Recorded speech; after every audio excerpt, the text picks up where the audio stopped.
todas y todos, buenas tardes. El día de hoy vamos a comenzar un pequeño taller o módulo de estudio.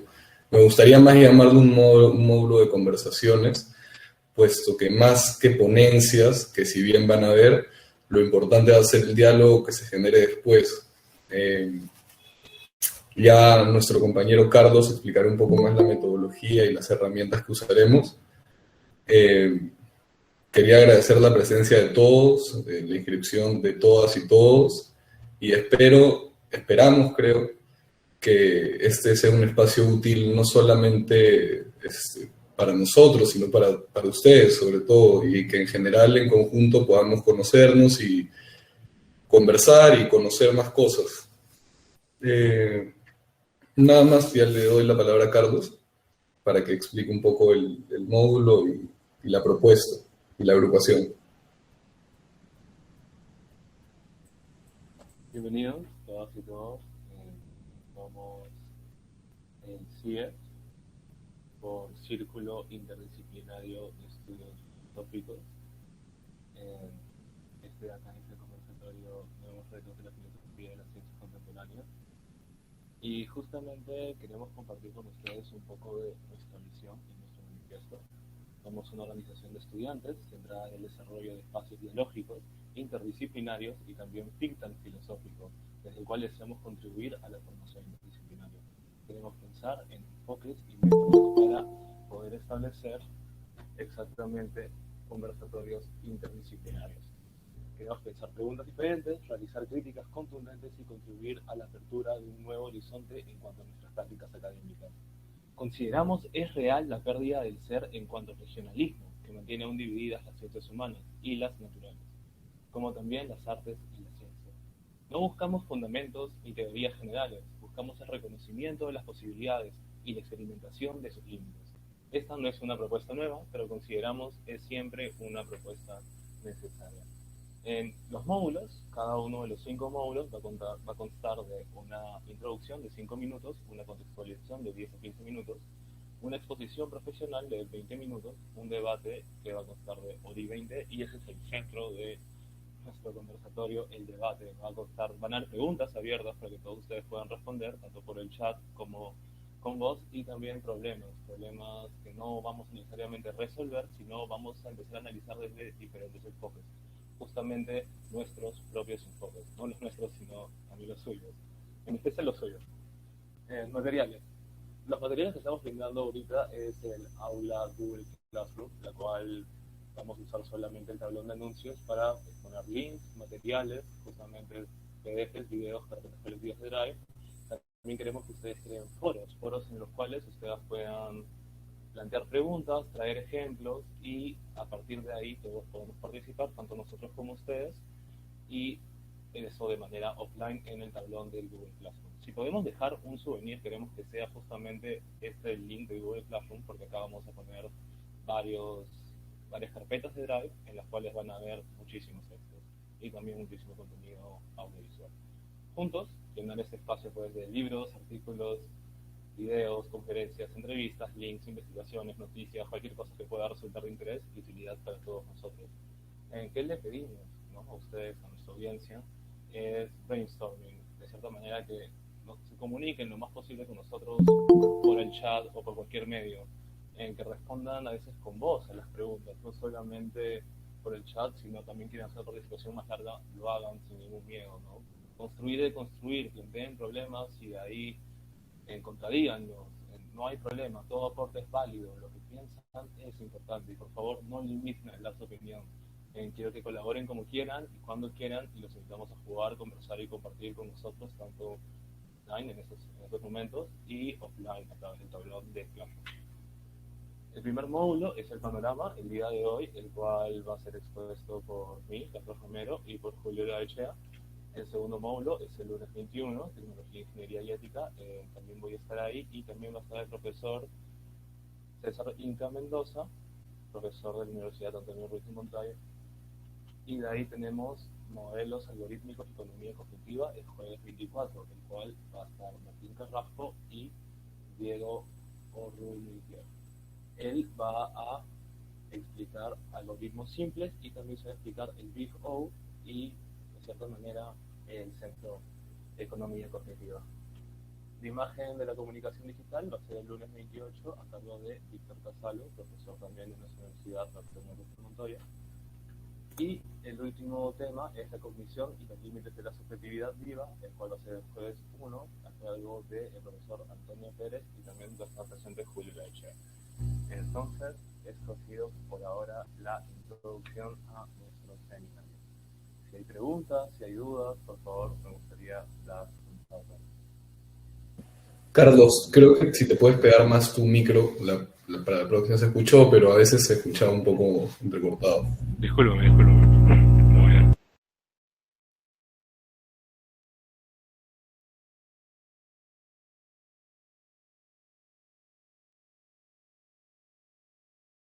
Bueno, básicamente eso en realidad, y dejar lo que dijo Carlos y algo para precisar, o mejor dicho, poner énfasis, es el hecho de que ya tenemos un salón con un grupo de gente que al parecer le tiene un tema en común o intereses en común, y es un espacio en el cual ya hay textos, ya hay material, van a haber videos también, van a estar las sesiones, y se va a quedar ahí, ¿no? En tal sentido va a ser útil para todas y todos, y esperemos de que si es que no encuentran utilidad en las sesiones, al menos que el hecho de que estemos cohesionadas tantas personas les sea útil para sus investigaciones y también para su vida personal, sobre todo para su vida personal.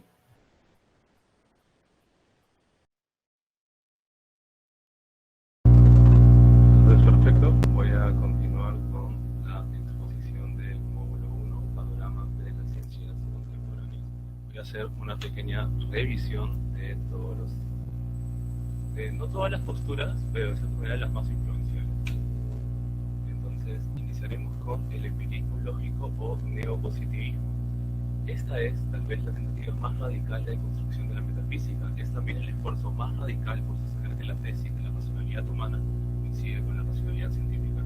Este doble intento se persigue mediante la unificación de los resultados más avanzados del empirismo y de la moderna lógica simbólica. El núcleo de esta crítica radica en el principio de verificación, en el cual no solo se sostiene que el sentido de las proposiciones refieren al dato, sino que este dato está ligado a una inmediatez de la experiencia. En el caso de Ernst Mach, podemos ver que la lógica matemática es irreconciliable con las determinaciones individuales.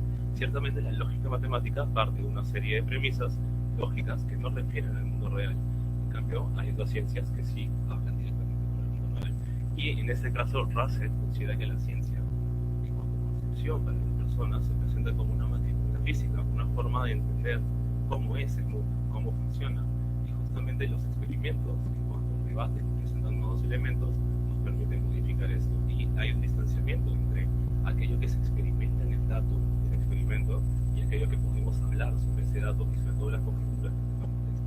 Hay un distanciamiento muy grande en cuanto al significado y la veracidad. Carlos, disculpa, ¿podrías acercar un poco tu micrófono? Que ¿Todavía? Un poco bajo. Ahí está, perfecto. Sí, se escucha un poco entrecortado, Carlos. No sé si todas y todos también estuvieron así, para que lo repitas. ¿No? Sí. Ya. Entonces, más o menos el núcleo del empirismo lógico y el neopositivismo es que el método científico es la única forma en la que podemos entender y podemos tener un conocimiento fehaciente del mundo real. En cambio, la filosofía, o en este caso como muestra Ernst Mach, la matemática, solo pueden darnos enunciados lógicos respecto a estas ciencias. Entonces vemos una división en cuanto a la verificación. Las ciencias naturales requieren una verificación empírica y la filosofía requiere una verificación lógica. En el caso de este otro movimiento, el razonamiento inductivo, encontramos que ellos hacen, a diferencia del otro movimiento, generalizaciones grandes de leyes a partir de elementos de la experiencia. En primer lugar, se observan y registran todos los hechos sin seleccionar ni hacer conjeturas a priori, y en segundo lugar, se analizan, comparan y clasifican los hechos registrados y observados. En tercer lugar, serían generalizaciones inductivas referentes a las relaciones clasificatorias o causales que hay entre los hechos. Y es justamente a partir de este análisis en el cual ya se toma en la investigación posterior que se juntan estos elementos deductivos e inductivos para hacer inferencias a partir de la experiencia. Y justamente esto nos lleva a una serie de problemáticas. El pensar que a través de la inducción podemos tener creencias que son racionales, pero no necesariamente verdaderas. Y esto lo muestra el ejemplo del pavo inductivo. Este pavo consideraba que, como todos los días de su vida le daban comida en la mañana, él todos los días esperaba que al día siguiente le dieran comida en la mañana, y su experimentación por muchos años o muchos meses lo llevó a esa conjetura, y le parecía que de todas maneras le iba a dar comida el siguiente día. Pero un día llegó la acción de gracias y pues lo mataron y se lo comieron. Entonces justamente no podemos llegar a conclusiones reales con un método inductivo. En el caso de Popper vemos una especie de dialéctica, ¿no? En cuanto a la inducción, no.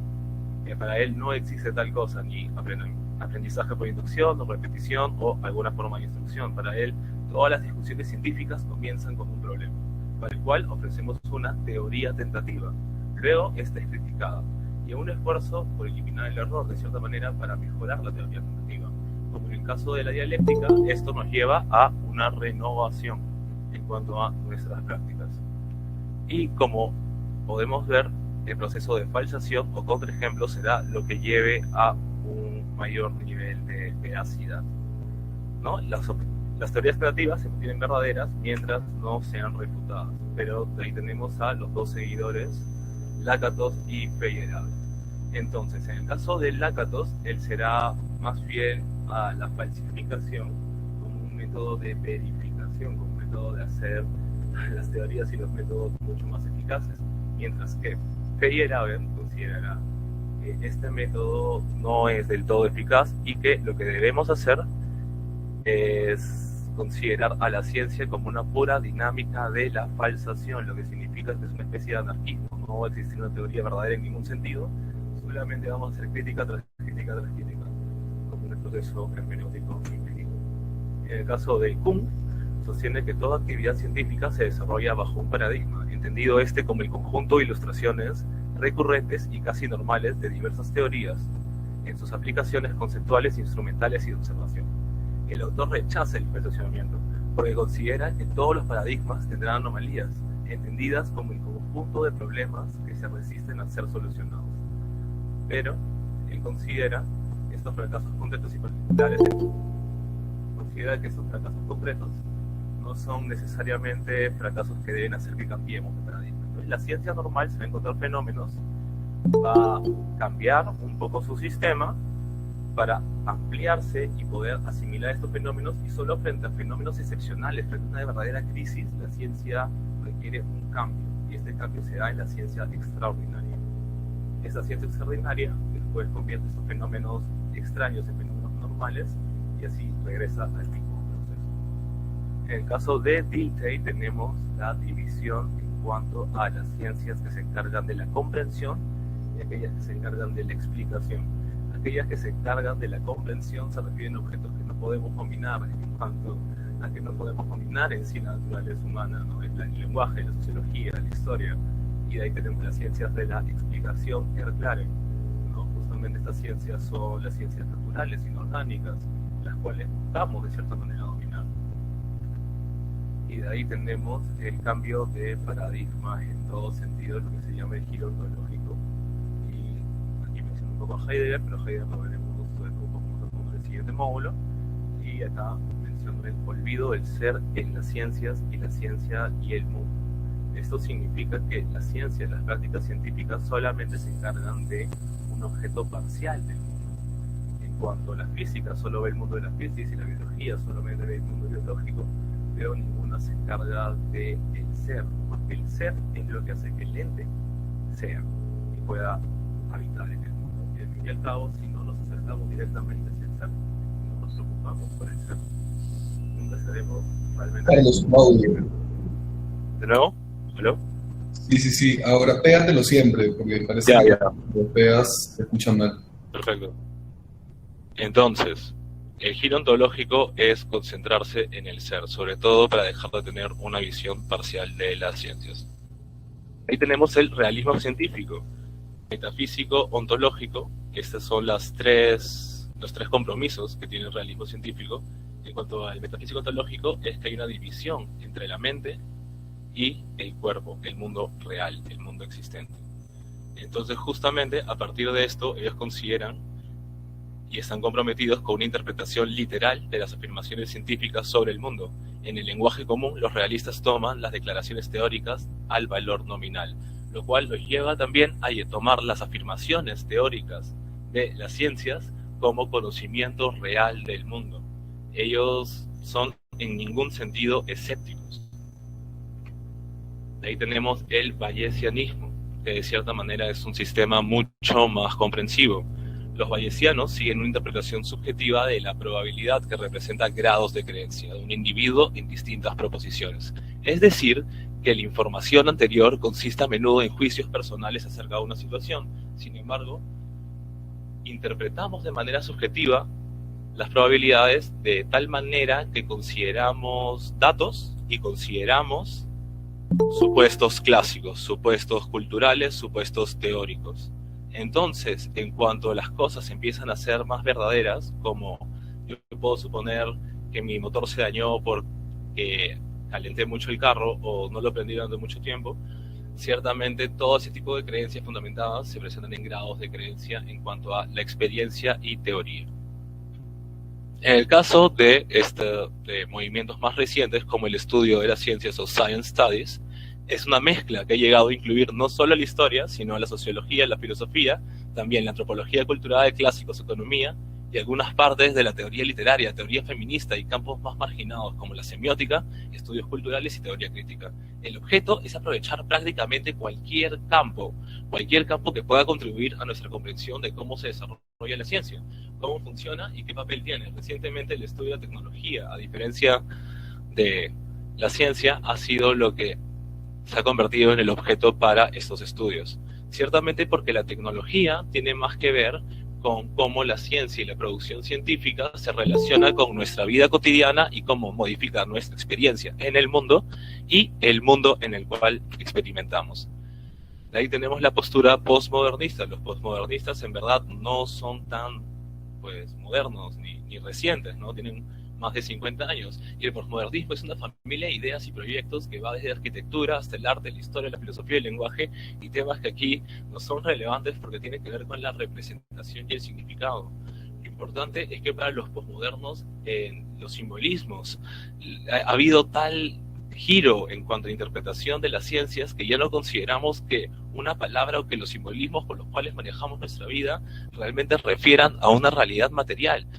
Para ellos vivimos en un mar de símbolos y lo importante, lo que debemos hacer es entender el papel que tienen los símbolos en nuestra vida, ya que a partir de esto podemos entender que conceptos como precisión, referencia y verdad ya no son conceptos que deberíamos aplicar en cuanto a el posmodernismo. Ellos consideran que el símbolo solamente no refiere al objeto real, sino a otro símbolo. El transhumanismo y el posthumanismo. Tanto el postmodernismo como el posthumanismo y el transhumanismo, hay muchos autores de estos movimientos que no les gusta que lo llamen de esta manera, pero de cierta manera no tenemos otra forma de encasillar estos movimientos. Es representado como una H más y es un movimiento cultural intelectual que tiene como propósito transformar la condición humana mediante el desarrollo y fabricación de tecnología ampliamente disponible, que mejore las capacidades humanas tanto a nivel físico como psicológico o intelectual. Los pensadores transhumanistas estudian los posibles beneficios y peligros de las nuevas tecnologías. La idea es superar las limitaciones humanas fundamentales, como también la tecnología adecuada a la hora de desarrollar y usar estas tecnologías. Estos especulan sosteniendo que los seres humanos pueden llegar a ser capaces de transformarse en seres con extensas capacidades merecedores de la etiqueta de posthumanos. Estamos repensando los parámetros de nuestra humanidad. Esta es una cita de una entrevista que hizo Braidotti. Ella considera que el término posthumanista no es un gran concepto, a ella no le gusta, pero ciertamente no hay otra forma de pensar todas estas investigaciones, todos estos experimentos que se están llevando a cabo en universidades y centros culturales y que se centran en nuevas formas de pensar en qué nos estamos convirtiendo. Y justamente las preguntas, y las pueden ir pensando, y después de la exposición de Julio las vamos a tratar a mayor profundidad. La primera pregunta es, ¿qué es para ustedes la ciencia? La segunda pregunta es, ¿somos posthumanos? O si sí o si no, ¿en qué momento creen que nos encontramos? ¿Dentro de la producción científica o quizás dentro de nuestra realidad como país? ¿O dentro de esos países? Muchas gracias. Continúo, Julio. ¿Qué tal? No sé si hay alguna pregunta, duda, comentario, lo que fuese en realidad.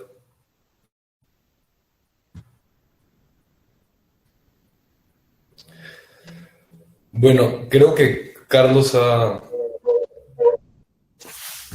¿Se me escucha bien? Sí, sí se escucha. Ya, perfecto. Creo que Carlos ha hecho un breve resumen, muy bueno en teoría. Si es que hay un comentario antes, les pediría que lo hagan porque voy a hablar un rato, si no ya comenzaré. Sí, muchas gracias. ¿Podría de repente comentar la última parte sobre los posmodernos, los que vinieron después de los posmodernos? Tal vez indicar algún autor, una referencia clave. Claro que sí. Voy a subir acá también el Drive. Puedo mencionar autores como Braidotti. Ahorita no tengo el nombre, pero he estado en Perú una conferencia, justo la Católica, ha tenido una conferencia el año pasado, tuvo 3 módulos muy interesantes sobre posthumanismo o sea, justamente esto, ¿no? Interdisciplinaridad. Y ahí están hablando de justamente las dos posibilidades. Hay gente que piensa que existe la posibilidad de que seamos posthumanos y que debemos iniciar procesos de transhumanismo, como mejora genética, mejorar de cierta manera pues los estudios en cuanto a lo digital para poder generar verdaderas relaciones en la red, y varias formas pues de mejorar nuestra vida en tanto psicológico como físico. Pero hay otras personas que consideran, otros autores, que consideran que ya somos posthumanos, y Braidotti va más por ese lado. Ya somos posthumanos en el sentido de que ya hemos recibido toda esta serie de configuraciones, solamente que no de esta manera idílica en la que lo pensábamos. Voy a poner acá los links de todos los autores, y muchas gracias por tu pregunta y tu interés. Gracias.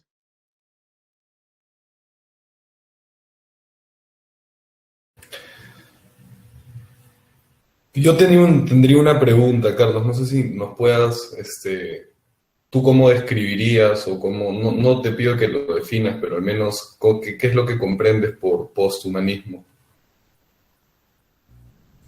En el movimiento humanista está muy vinculado al renacentismo, y después de eso ha venido el modernismo, y bueno, antes otros procesos. Ciertamente han habido una infinidad de procesos históricos desde que inició nuestras facultades hasta el día de hoy. Y justamente en el sentido de todo este proceso que hemos experimentado, no solamente a nivel académico ni en producción intelectual, sino en experiencia humana, implica que no solamente pues somos humanos modernos ni postmodernos, sino que estamos literalmente en otra etapa, estamos en otro milenio. O sea, cuando pienso, oye, el postmodernismo ha pasado más de hace 50 años, ¿no? O sea, los 80 fueron hace 40 años. Realmente estamos en el 2020. Estamos en otra experiencia, creo. Y bueno, hay muchos autores que consideran que realmente estamos iniciando una nueva especie de experiencia, y esta pandemia ha acelerado esos procesos. Justamente el rol del COVID dentro de todos estos procesos de digitalización y de nuevas ideas de humanidad lo ha traído mucho más a la luz. Eh, un comentario, puede ser. Justamente a raíz de esta respuesta, McGinty indica en su libro La posverdad, que un responsable de la posverdad, digamos, un factor o una variable, si así lo llamamos, ha sido el posmodernismo, con su relativismo cultural o su relativismo, su visión relativa hacia la ciencia, ha contribuido a que, por ejemplo, ideas conspiracionistas se divulguen en la red, lleguen fácilmente a las personas? ¿Qué opinión tendría de eso? Yo creo que hay un doble lado. Estaba la otra vez leyendo Mirar hacia el Sol, se llama Irving Yalom, y justamente este terapeuta tenía un fuerte bias, ¿no?, hacia las teorías conspiranoicas, y le llega a un paciente. Este paciente que llega con teorías conspiranoicas, le empieza a hablar pues de que se extrapolaba y que visitaba, y él intenta racionalizar todo eso. Y se da cuenta que después de muchas terapias no logra hacer ningún avance, ¿no? Y justamente a veces intentaba desmentirle, ¿no? Y de buscarle justamente ese lado racional, decir, oye, son creencias culturales, tú estás pensando en una visión subjetiva que ha sido alimentada por la propaganda. Pero hubo un momento en que el terapeuta le dijo, o sea, se dijo a sí mismo, oye, voy a intentar hablarle de su nivel, no el nivel de volverme conspiranoico, sino el nivel de hablarle de mis creencias sobre sus creencias. Y entonces él le dijo, no, o sea, yo no te puedo comprender porque yo no creo en Dios. Y él le dijo, y le empezó a hablar de Nietzsche, y le empezó a hablar de la muerte de Dios, y lo que él creía.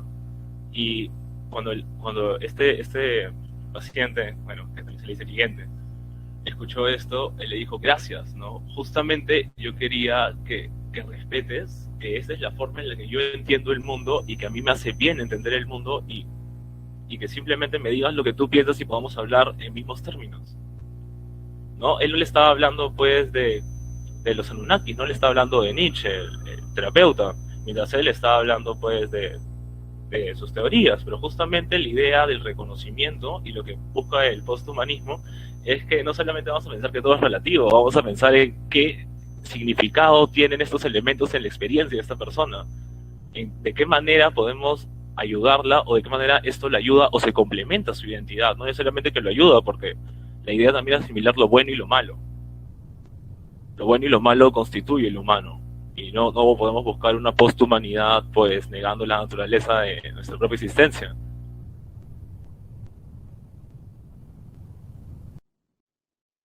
Gracias.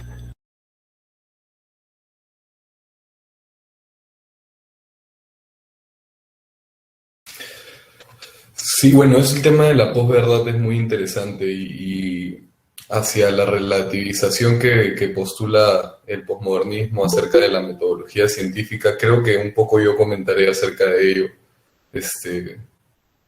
Ojalá te sirva un poco para responder la interrogante, pero de hecho sí, es un poco problemático el posmodernismo, pues porque hasta cierto punto algunos lo acusan ya de un exceso de relativismo, ¿no? Pero hay formas, creo, de poner límites,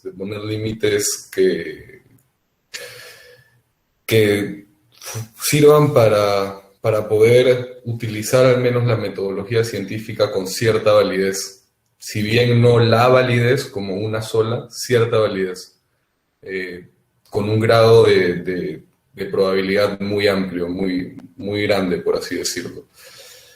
En ese sentido, hay una problemática que me parece que subyace o que, bueno, está presente en la exposición de Carlos, y es lo que busca hacer la ciencia, es decir, la finalidad de la ciencia y en general de la búsqueda por el conocimiento, y si es la explicación de algo o la comprensión de algo, entendiendo que son términos diferentes.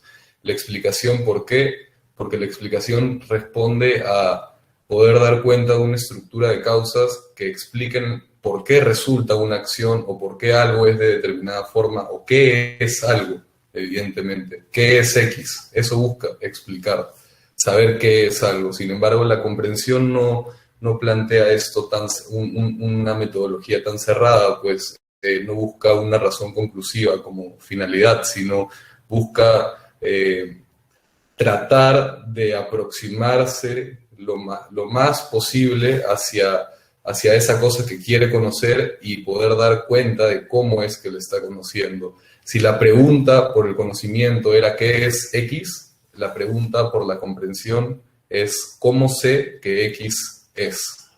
O ¿cómo sé lo que es X? ¿Cómo puedo dar cuenta de esto? Una suerte de saber práctico casi. Es muy interesante porque esto se va a vincular, y si bien filósofos como Dilthey, que mencionó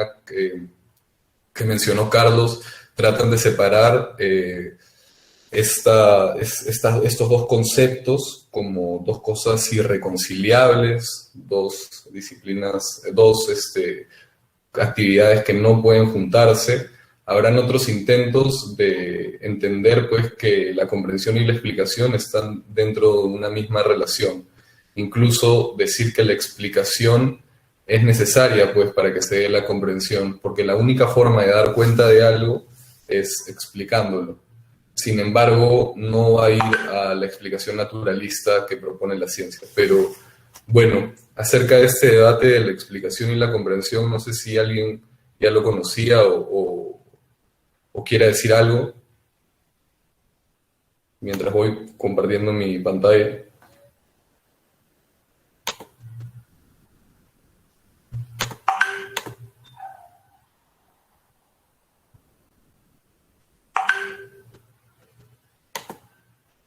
¿Se ve mi pantalla? Sí. Sí, sí, sí. Bueno, en este sentido, ¿se ve? Disculpa, ¿alguien dijo algo? Dije que se veía, sí. Ah, perfecto. Bueno, en este sentido he preparado una breve presentación para tratar de anidar tres ideas: la ciencia, el conocimiento y la acción. Yo considero, y bueno, debo mucho esto a un curso que estoy dando ahorita en la universidad. Yo considero que la ciencia, de todos modos, es una agencia, es decir, es una actividad del sujeto, más allá que solamente un método. Es decir, la ciencia no es la explicación de la naturaleza por la naturaleza misma, sino es la explicación de la naturaleza por un agente que busca comprenderla. En tal sentido, nos ofrece una agencia en el mundo, una agencia mediada por un proceso metódico que permite la representación de una realidad externa o de una naturaleza externa, por medio de una sistematización de enunciados que no necesariamente es verificable.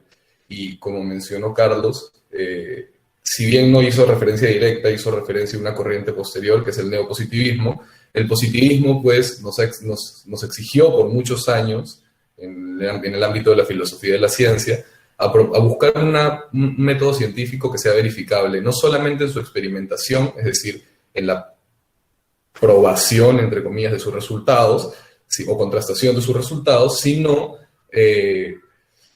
que los mismos enunciados que compongan la teoría científica o el método científico tengan que ser verificados en la naturaleza o en una ley general que describa la naturaleza.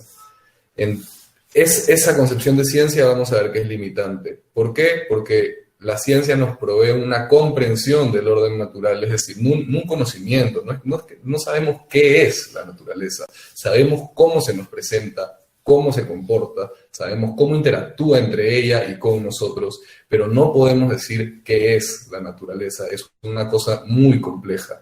Y en tal sentido, y dejo una pregunta acá que puede resonar para el tercer módulo, es que si la ciencia se dedica a resolver problemas, y si es que el método científico, el proceso metodológico que implica la ciencia, sería una serie de pasos para la resolución de problemas, teniendo en cuenta que el problema sería descifrar los misterios de la naturaleza, traducir en forma comprensible la naturaleza como un todo, que se muestra de forma desordenada y que el científico o la científica trata de ordenar. En tal sentido, la ciencia como conocimiento, como episteme, nos permite ciertos grados de certeza que ya no van a estar mediados por la verdad de mi creencia, sino por la justificación que tengo para aseverar una creencia dada.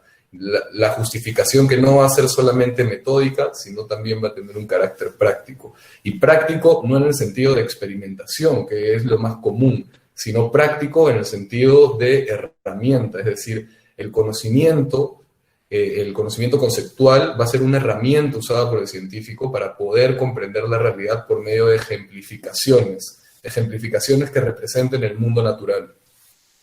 Estas ejemplificaciones van a tratar de abstraer de las particularidades normas generales, pero normas generales que no estén mediadas por mi subjetividad en el sentido de condicionadas por lo que yo creo, sino van a tratar de ser lo más imparciales posibles, van a tratar de, como lo menciona un sociólogo, que no recuerdo su nombre, partir de esta ibris del punto cero, por así decirlo. Entonces, yo considero de que la agencia epistémica de las ciencias podría y tiene que ser considerado como un acto en el sentido de acción, porque es innegable de que tiene una utilidad muy alta los postulados de la ciencia para el desarrollo de nuestra vida cotidiana. Aprendemos muchas veces postulados profundamente científicos sin dar cuenta que estamos cogiendo toda esa sustancia teórica que subyace ello. Pienso en un ejemplo de cómo construir una mesa o cómo construir una cerca, incluso para las personas que viven en el campo, cómo su padre o su madre le puede enseñar a cosechar la tierra o trabajar la tierra, ¿no? Muchas veces aprendemos teorías de la ingeniería, de la agronomía, incluso de la física, sin saber que estamos aprendiendo todos los postulados teóricos. Y eso es importante, porque significa que la ciencia está presente en nuestra vida sin tener que manifestarse de manera teórica, simplemente mostrando su apariencia fenomenológica, si se quiere. En tal sentido, como está en el plano de la experiencia, yo considero que necesariamente la actividad científica es una acción y por tanto su validez, que no es lo mismo que su verdad, va a ser encontrada en la contrastación intersubjetiva, no empírica. Y tampoco eso quiere decir que va a consultarse entre otros, sino entre una comunidad de personas que de manera imparcial, como lo decía Peirce, una comunidad de intelectuales casi ideal, pueda dar cuenta de la probabilidad de mi teoría o de mi postulado. Los logros de la ciencia ciertamente son cristalizados, pues el científico no avanza de la nada.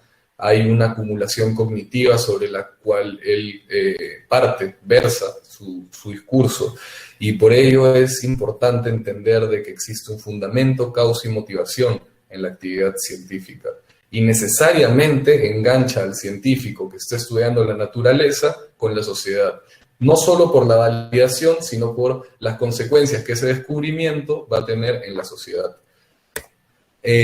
Las falsas promesas del positivismo, que es encontrar la verdad de la ciencia en la naturaleza, encontrar leyes generales verdaderas, verificables y contrastables, y experimentar en el mundo. Aquí cito a Mill, no voy a leer la cita por tiempo, pero si pueden leerla.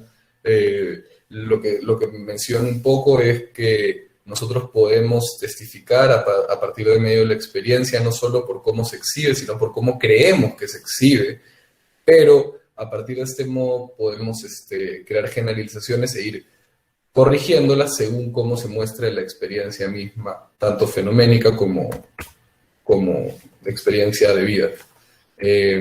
Ahora paso a, creo que la herencia más grande del positivismo, con un modelo de cobertura legal o modelo nomológico deductivo, que lo menciono en realidad, y es el único que menciono porque su crítica es la que genera la mayoría de modelos científicos, el operacionalismo, la explicación probabilística, la inferencia estadística, el método mecánico causal, entre muchos otros, surgen pues para criticar el formalismo del modelo nomológico deductivo. Es un tanto teórico, así que voy a explicarlo breve. Se compone del explanans y el explanandum. El explanans es el enunciado verdadero que contiene leyes generales y que tiene que ser experimentado en la realidad, y del cual se deduce el significado, la explicación, mejor dicho, la explicación del explanandum, que es el evento que busca estudiar la ciencia.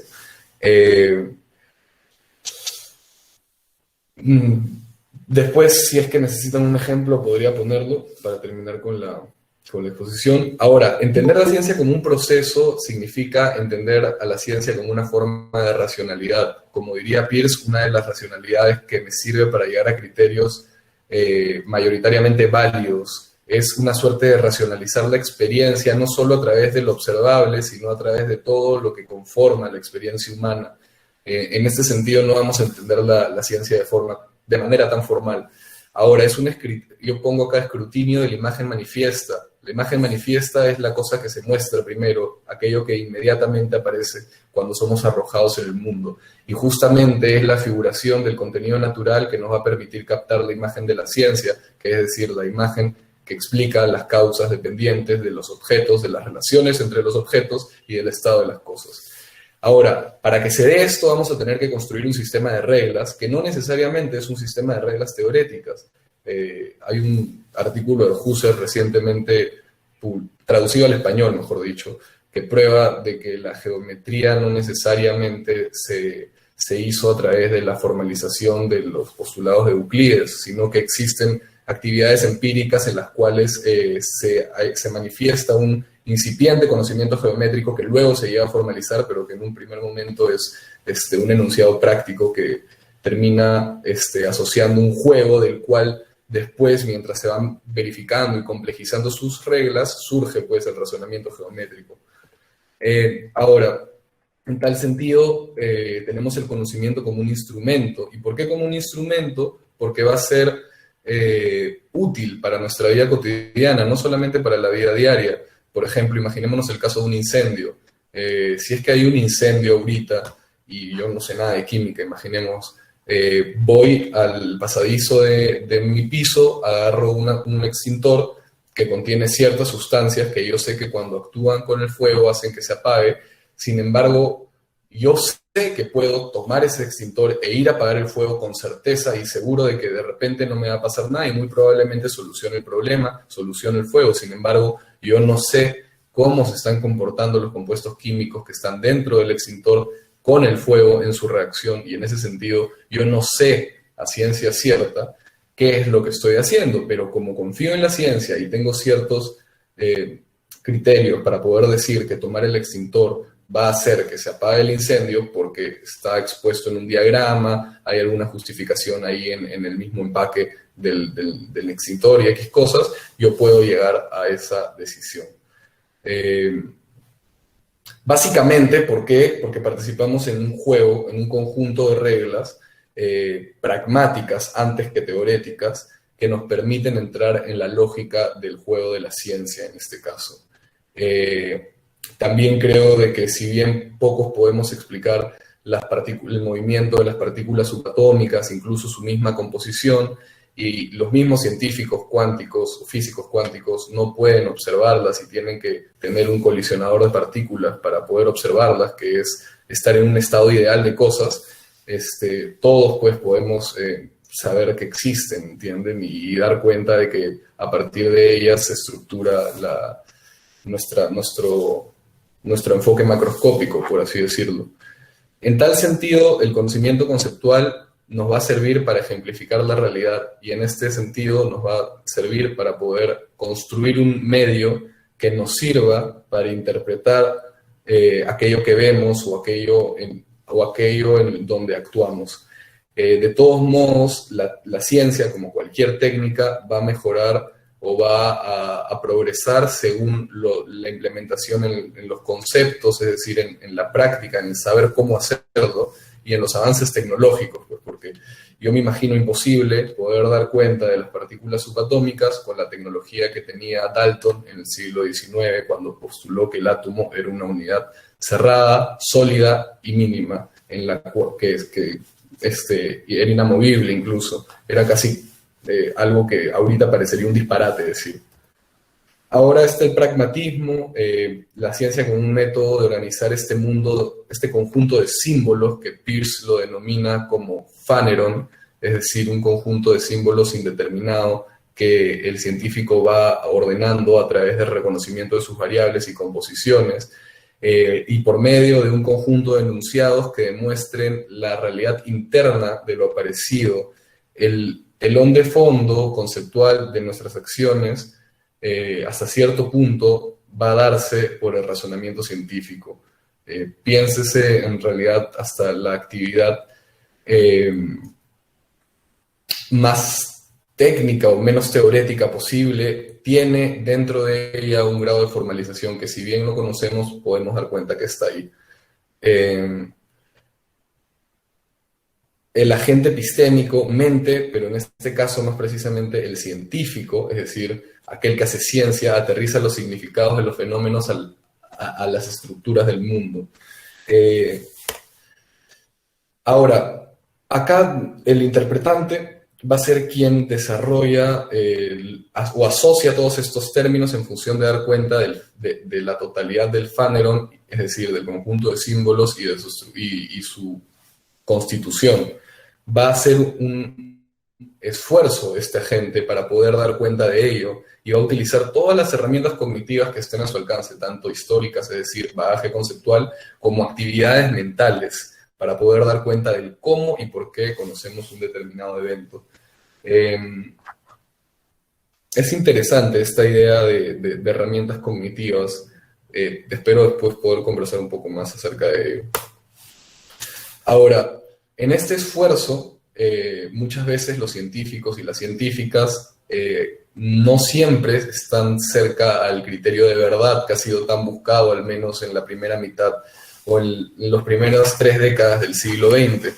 Necesariamente no buscamos enunciados verdaderos para explicar el mundo ni para explicar el conjunto teórico de nuestros postulados, sino buscamos enunciados que se sostienen dentro de este conjunto, es decir, en coherencia con este conjunto y no solamente en coherencia con las premisas internas, sino con los resultados externos que tienen estas premisas como parte de la experimentación. En tal sentido, estas falsedades oportunas o felicitous falsehood, como lo llama Catherine Elgin, una filósofa de Estados Unidos, me parece, de Harvard, la comprensión muchas veces va a tratar de descifrar símbolos a través de proyecciones que no suponen ser verdaderas. De todos modos van a ser actividades mentales que busquen la verdad, pero no de manera simétrica, es decir, no de manera directa, sino de manera asimétrica, como una suerte de ejemplificación que se levanta a partir de la observación del mundo externo. Podríamos entenderlo como una suerte de subjetividad objetivada que propone la ciencia en sentido hegeliano. Subjetividad objetivada, pues, es una subjetividad, es una conciencia que se aproxima al mundo y que trata de racionalizarlo a partir de sus herramientas. Las falsedades felices son una suerte de ficción que ejemplifica un aspecto del mundo por medio de una explicación que contribuye a nuestro entendimiento o comprensión. El valor del enunciado de la falsedad oportuna reside en su cohesión y en la validez que encuentre en la contrastación también científica, no en la experimentación, sino justamente en construir el método para poder experimentar la teoría. Pienso en el ADN. Nosotros no conocemos la estructura del ADN porque sabemos que es una doble hélice, sino la doble hélice del ADN que nosotros figuramos sirve para poder conocer en sí mismo, conocer por medio de una representación lo que es el ADN, ¿no? Y así también hay muchas ideas presentes en la ciencia. Las ciencias sociales también, como, bueno, las ciencias como la sociología, que utilizan estadística, o la economía, apelan muchas veces a gráficos que representan la realidad o algunos aspectos de la realidad, pero que en los gráficos mismos no muestran la realidad en sí, y en ese sentido son falsas, no son verdaderas. Hay un pequeño libro que trata más de eso en la física, sobre las falsedades en la física, de Nancy Cartwright, que se llama Cómo las leyes de la física mienten. Lo voy a compartir para el que tenga un poco más de interés en ello. Ahora, dentro de toda esta acción científica hay una dimensión ética que no ha sido estudiada. Esta dimensión ética muchas veces se trata de disociar. Grimm sugiere que el conocimiento científico no busca la aprehensión de un bien dentro de su actividad cognitiva. Sin embargo, a mí me parece problemático ello, porque como he mencionado, la validez de la ciencia se da de manera intersubjetiva y también engancha necesariamente con el otro, puesto de que el conocimiento va a tener una repercusión en la sociedad. De todas maneras, aún así no se enfrenta una subjetividad viva, el científico está enganchado hacia otro y tiene que tener en cuenta eso y no puede desasociarlo de su actividad. Vamos a ver hasta qué punto, y justamente hacia ahí va mi pregunta, pero pienso en la ingeniería genética, ¿no? Podemos modificar partes muy precisas del ADN y eso es algo complicado y de muy fácil acceso. O sea, googleen CRISPR-Cas9 y van a poder ver de que en Amazon tienen acceso a un kit de modificación genética, ¿no? Son muchas las personas que tienen acceso a ello. Y de hecho ya, mientras más va avanzando, más sencillo y más probable es de que estos kits que ahora sirven para modificar bacterias, y nada más, puedan ser utilizados para modificar humanos. O sea, está la tendencia de los biohackers, que son personas que hackean su mismo cuerpo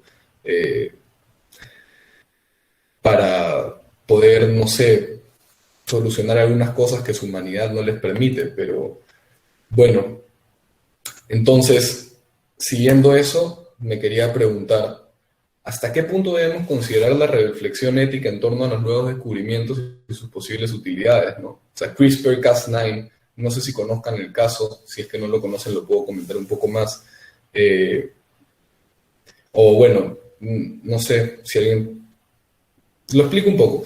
Es un kit de modificación genética que sirve para, con una proteína, arrancan un pedazo de la doble hélice del ADN e introducen otro en el mismo lugar donde ellos quieren, para cambiar toda la cadena del ADN y obviamente cambiar un aspecto genético de la persona.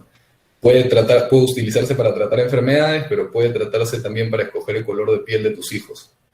Puede tratarse para, no sé, puede ser implementado para curar la anemia, como se está haciendo, pero también puede hacer de que tus ojos ya no sean azules, sino negros, por así decirlo, o cosas más peligrosas incluso.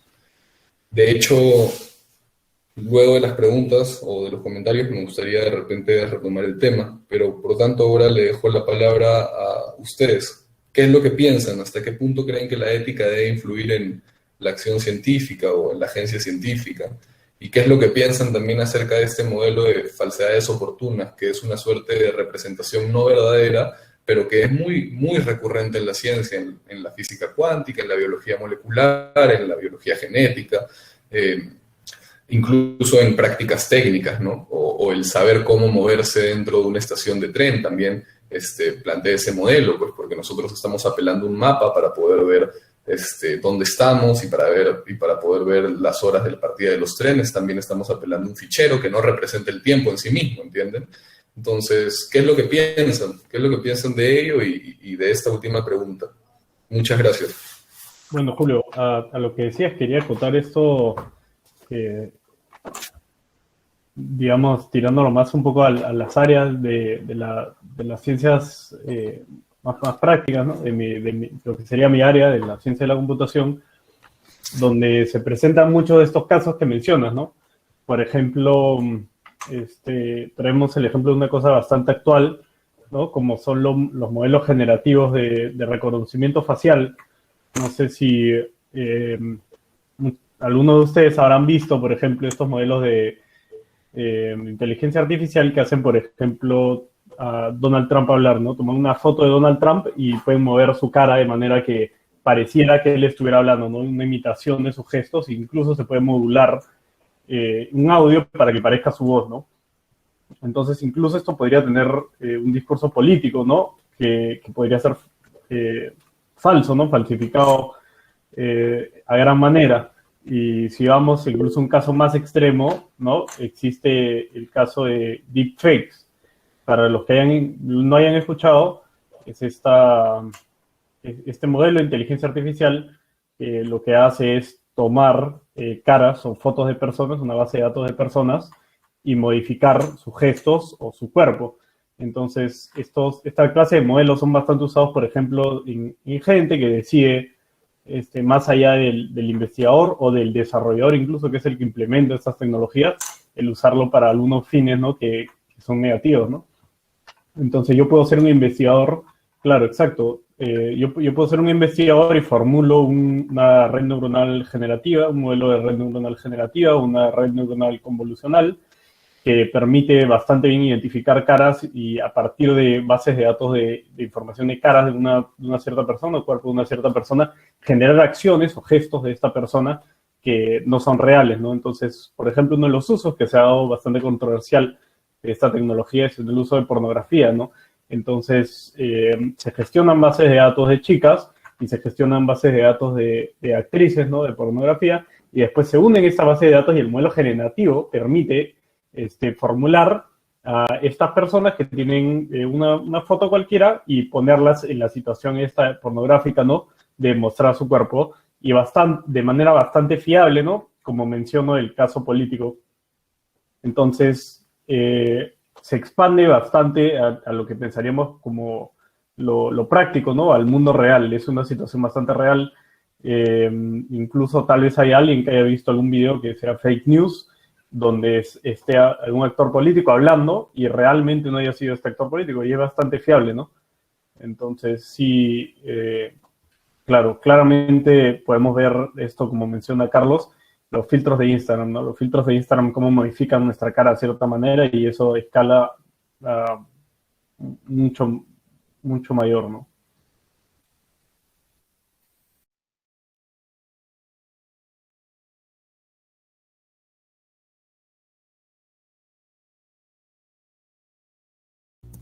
¿Alguno tendría algún comentario que realizar?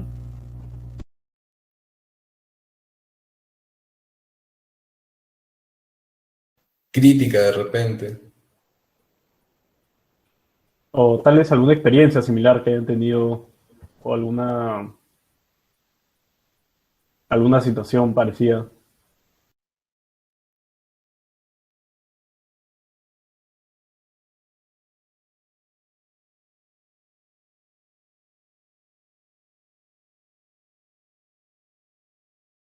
Claro, bueno, sobre los algoritmos de YouTube y estas plataformas, ¿no? Como Instagram, ¿no? O Facebook, que se menciona el algoritmo de Facebook o el algoritmo de Instagram, ¿no? Que te muestra, no te muestra. Dicen que te ha baneado el algoritmo de Instagram. Para los que usan TikTok también existe una cosa tal cual. Todo este tipo de gestión de la información sucede a base de la recolección de información de miles de usuarios y la sistematización de sus preferencias, ¿no? Entonces, uno puede, de manera generalmente bastante fiable, traer la información de los usuarios y lo que les gusta, ¿no? Sus gustos y sus preferencias, y recomendar cosas bastante similares a cierta medida, ¿no? Y esto lo hacen todas las plataformas y sucede una gestión de la información increíble, ¿no? Plataformas como Google, por ejemplo, para todos los que usen cosas similares a Google, Meet, por ejemplo, que estamos usando ahorita, o Gmail, o no sé, Google tiene bastantes plataformas.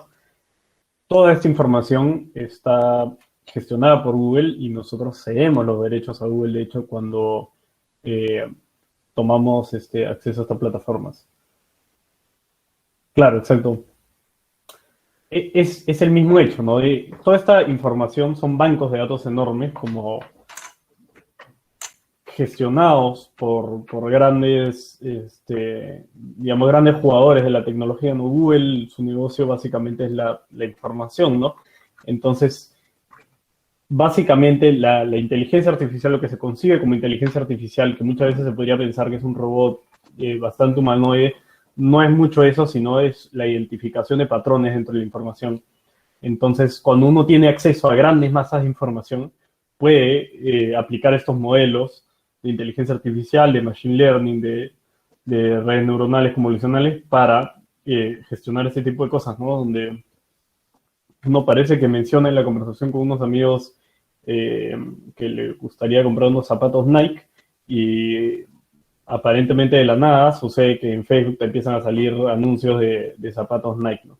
Entonces todas estas compañías sucede que comparten nuestra información y se vuelve un gran recurso porque fundamentalmente la base de estas inteligencias artificiales es el acceso a información, ¿no?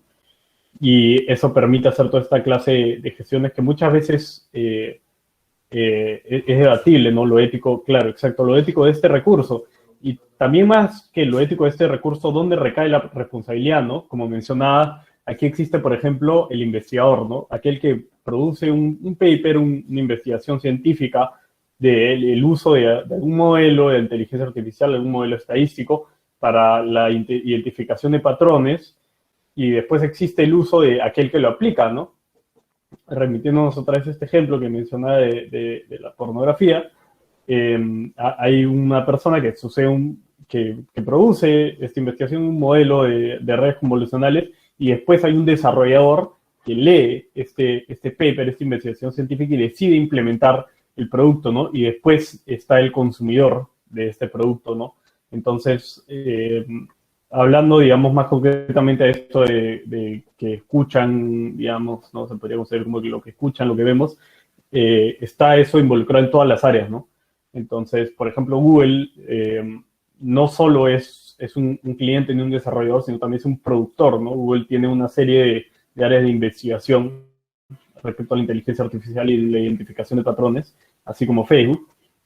Y estos dan uso no solo del recurso, sino que producen la manera a la cual accedemos a este recurso, ¿no? Que sería la investigación científica. Y ellos desarrollan esta investigación, y después hay clientes que acceden a esta, ¿no? Entonces, claro, es bastante debatible, ¿no? El criterio ético respecto al cual sería ¿no? Sería una delimitación, como se mencionaba, una delimitación también un poco epistemológica, ¿no? Porque tenemos esta investigación, este conocimiento que se trae al mundo, que podría tener tantos fines diferentes, pero es aplicado de manera muy, muy variada, ¿no? Dependiendo de quién lo aplique. Y actualmente, digamos, para dar un dato de estos, no existen muchas regulaciones. Sobre todo en Perú no existen regulaciones de ningún tipo de esto, y estas regulaciones recién se empiezan a discutir en países como Estados Unidos o Europa. Recién se están empezando a discutir las implicaciones éticas de la información, ¿no? Del uso de la información. Ese punto es bien interesante, Martín, de hecho, porque, claro, tengo dos cosas para comentar acerca de la privacidad de la información que muchas veces otorgamos a Google o a otros servidores. Muchas veces esos términos y condiciones que nosotros como usuarios leemos, bueno, en tu caso tú eres científico de la computación y tienes conocimiento de ello, ¿no? Pero muchas veces los usuarios no tenemos la capacidad técnica para conocerlo. Y de hecho, la semana antepasada en un colegio de la Universidad en un coloquio de la Universidad Panamericana, un doctor en ciencia de la computación decía que muchas veces él mismo no entendía estas cosas, pues porque suponen un conocimiento técnico muy grande. Entonces, al final el usuario está casi obligado a aceptar porque, bueno, quiere ser parte de este nuevo espacio en el cual todos y todas estamos, bueno, lamentablemente en nuestro país no es así, pero la mayoría de personas estamos inscritos en este espacio, pero al final terminamos vendiendo toda nuestra información, y cualquier persona puede tener acceso a nuestras fotos, a nuestros recuerdos, a nuestros horarios, a nuestras direcciones también, a nuestras cuentas bancarias en algunos casos. Entonces, a nuestra ubicación en cualquier momento. Son cosas problemáticas, ¿no? Y sería interesante saber cómo podríamos ponerle un medio o una regulación a esto. Por otro lado, pensaba claro, yo creo un tipo de inteligencia artificial, creo un programa, pero otra persona lo utiliza, por ejemplo, ya no para hacer animaciones de políticos, que puede ser algo gracioso, sino para difundir un fake news, ya no como que usarlo entre chistes, por así decirlo, sino para crear una falsa realidad, o de repente una persona hace un video pornográfico de otra simplemente porque le cae mal, por así decirlo, para perjudicarla. En tal sentido, esta inteligencia artificial no ha sido descubierta con esa finalidad. La base de datos tampoco tiene la finalidad de usarse para hacer sentir mal a alguien o para perjudicar a alguien, pero hay una persona que lo está haciendo. Entonces, esa persona podría zafarse de culpas diciendo, bueno, la información está ahí, ella ha dado permiso para que liberen sus datos o para que sus datos tengan libre acceso, o él ha dado ese permiso, y yo estoy haciendo simplemente lo que otra persona creó, pero yo no he hecho nada en realidad, simplemente estoy jugando con los elementos que tengo. Entonces, ¿cómo podríamos analizar ese punto desde la ética? No sé si alguien tenga alguna aproximación o algún comentario. O sea, ¿te escucha? Acelerando un poco, una vez. ¿Sí? Ya, perfecto. Entonces, quería comentar un poco sobre más o menos lo que tú estás hablando del CRISPR y justamente sobre la manipulación genética, porque hemos llegado a un momento en el que las cirugías estéticas son completamente normales, pero es nuestro cuerpo. Y claro, cuando pensamos modificación corporal en el cuerpo de otro, ciertamente ahí saltan complicaciones éticas, porque ya no es mi propia individualidad material física la que modifico, sino es la de otro. Y este de acá, pues, fácil esa no es la forma que tiene que tener, o que desea tener, o la con la que se va a sentir cómodo. Entonces, ¿cuáles los límites? ¿Cómo los vamos a trazar? O sea, hay muchas entidades encargadas justamente de ética en las redes, hay varias comisiones, hay un autor muy conocido que es Luciano Floridi, ¿no? Padre de la ética informática. Y justamente pensamos en información de calidad cuando pensamos en información también ética. O sea, información que tiene una buena fuente, información que está correctamente constituida y tiene un fin, pues, informativo. En cuanto, pues, contribuye a un Bildung, ¿no? Al Bildung digital. Y yo no puedo contestar muy bien la pregunta de Gino Marino Jiménez. No sé si la lee Julio. A ver, Yo puedo contestar la segunda parte, pero las falsedades oportunas no lo vería como encaja muy bien. sí, ya lo tengo, Gino. Las falsedades oportunas serían el discurso mediante el cual se construye el sujeto trans y poshumano.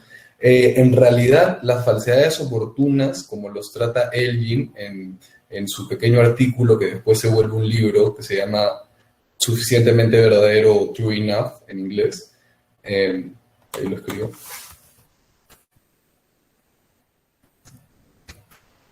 Ya, bueno, es un modelo que se usa dentro del razonamiento científico, más allá del sujeto trans o posthumano.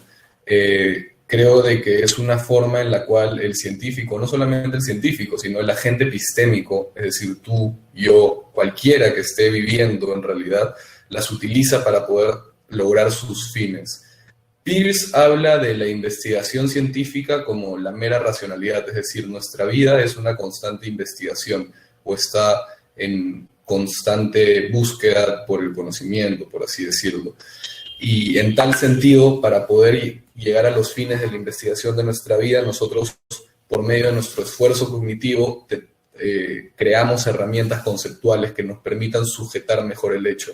Por ejemplo, piensa en la teoría de los gases, en la teoría del peso atómico de los gases nobles. Muchas veces nosotros, de hecho, esta teoría supone un estado ideal en el cual nosotros podemos conocer el peso molecular de las moléculas que componen estos gases. Sin embargo, en realidad no es que tengamos un acceso, sino están suponiendo un conjunto de leyes ideales. O, por ejemplo, la observación de las partículas subatómicas supone que nosotros construyamos un espacio, es decir, un supercolisionador de partículas en el cual el espacio, el tiempo, distintas cosas externas como luces, láseres directamente, nos permitan observar esto, pero fuera de ese espacio no va a existir. Esas partículas que vemos son falsedades, porque en la vida de verdad no se muestran. Es decir, nosotros creamos, o bien Elgin menciona por leyes inmutables, es decir, por leyes que no pueden cambiar para que nuestra teoría se pruebe, como en el caso de los gases, por algunos diagramas mentales que sirven para representar una realidad, como los gráficos en las ciencias estadísticas, probablemente, o los gráficos de una célula, por así decirlo. Estamos viendo una representación de la célula sobre la cual podemos actuar y todo, podemos decir, ahí está el núcleo, ese ribosoma, por ahí se hace la síntesis proteica y llegamos a poder conocer esa estructura, pero no estamos viendo la célula en sí misma. ¿Me explico? En ese sentido, creo que sí podríamos hablar de transhumanismo y posthumanismo a partir de un esquema de falsedades oportunas, porque una prótesis, ¿no? La prótesis de un brazo, por ejemplo, una persona que lo ha perdido, es un brazo falso, ¿no? Pero que sin embargo está cumpliendo la función de agarrar cosas, de levantar el hombro, de agarrar mi raqueta de tenis y salir a jugar, o de prender mi carro, por así decirlo, ¿no? O sea, está sirviendo como un medio para poder desarrollarme en el mundo, pero en verdad no es un brazo, ¿no? Pero está actuando como si fuese un brazo, es algo falso. pero en verdad también es real hasta cierto punto. No sé si me explico.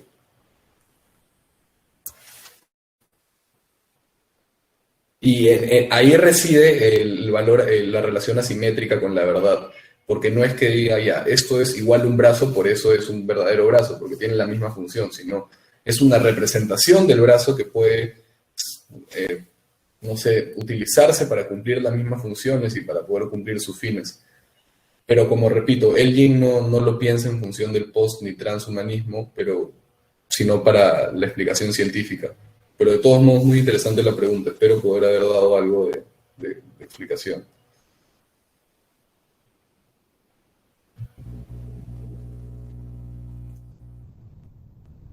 O sea, yo creo que, o sea, a mí me has respondido, no era mi pregunta, claramente, pero a mí me has respondido en todo sentido. Y podría agregar, frente a esto, que considero que, claro, el posthumanismo y el transhumanismo ni siquiera son términos que terminan de convencer a los mismos autores, porque no tienen forma, pues, es una verdad, exactamente, pues, una falsedad oportuna, es una verdad incongruente, porque no existe tal movimiento, no existe tal definición de ese estado. O sea, podemos hablar de posthumanidad en Noruega, pero de ahí vamos a Uganda y tenemos otra experiencia, ¿no? Que puede ser posthumana, porque de cierta manera tienes una serie de elementos digitales mezclados con una serie de elementos rurales. Es como cuando vas a la sierra y estás en un pueblito, pero en la nada hay un niño con su smartphone en la plaza. Es una mezcla extraña, ¿no? Entre que empieza a darse entre la experiencia natural, incluso de la misma naturaleza, con la experiencia digital, y los nombres o formas que podamos también inclusive pensar con nuestra relación con el cuerpo no digital, como somos posthumanos, es algo que podemos decir por ahora, tal vez podríamos denominar algo así, ¿no? Sigue siendo, pues. Y justamente regresando a Kuhn y a Popper, justamente estamos en un estadio, lo vamos a pensar, lo vamos a criticar, y posiblemente en un par de años esos términos no satisfagan o no sirvan en ningún sentido y se vuelvan falsedades completas, ¿no? Sin utilidad. Claro.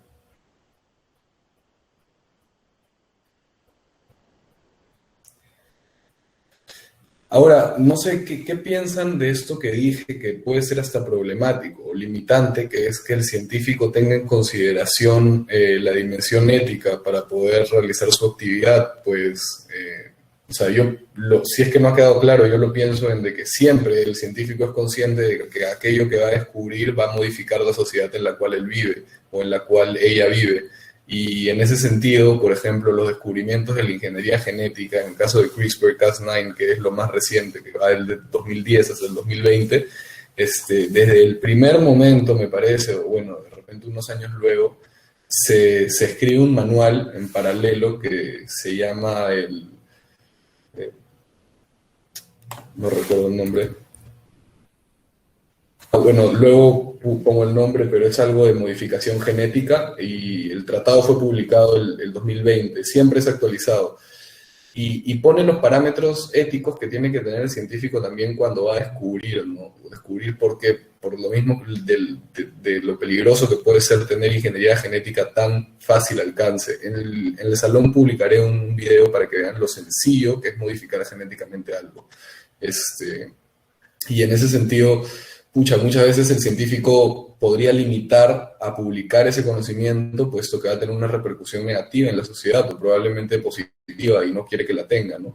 Y en ese sentido podría limitar la agencia científica. Pienso en el caso, que no es cierto, sino es una hipótesis para ejemplificar lo que digo, de que Darwin haya sido consciente de la posibilidad de una interpretación racista de su teoría, como muchas veces la ha habido a lo largo de la historia, ¿no? ¿La hubiese dicho, no la hubiese dicho? ¿Qué pasa si es que se lo hubiese guardado porque tenía en cuenta esas cosas, ¿no? Nos hubiésemos quedado sin la teoría evolutiva. ¿Cómo sería la realidad en ese sentido? Entonces la ética entraría para limitar la explicación de las causas. Yo no lo creo. No sé qué piensen ustedes.